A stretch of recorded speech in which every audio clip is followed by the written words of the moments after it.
राष्ट्रीय कुष्ठरोग व क्षयरोग निर्मूलन कार्यक्रमांतर्गत स्पर्श अभियान पंधरवाडा दिनांक 30 जानेवारीपासून सुरू करण्यात आला। त्यानिमित्त नांदगाव खंडेश्वर तालुक्याच्या गावागावात भव्य दिव्य प्रभात फेरी व इतर कार्यक्रमाचे आयोजन करण्यात आलं।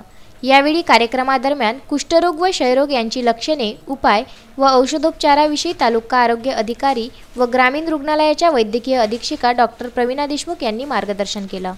कुष्ठरोगाविरुद्धचे अखेरचे युद्ध असं या वर्षीचं घोषवाक्य स्पर्श कुष्ठरोग जनजागृती अभियानाचं आहे आणि त्याच निमित्ताने नांदगाव खंडेश्वर येथील तालुका आरोग्य अधिकारी कार्यालयाच्या वतीनं ग्रामीण रुग्णालय येथून जिल्हा परिषद प्राथमिक शाळेतील विद्यार्थ्यांची रॅली काढून जनजागृती करण्यात आली।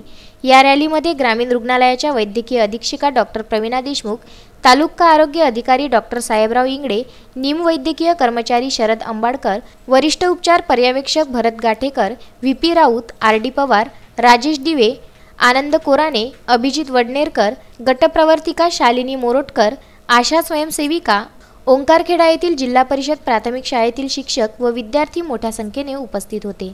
उत्तम ब्राह्मणवाडे, विदर्भ न्यूज, नांदगाव खंडेश्वर।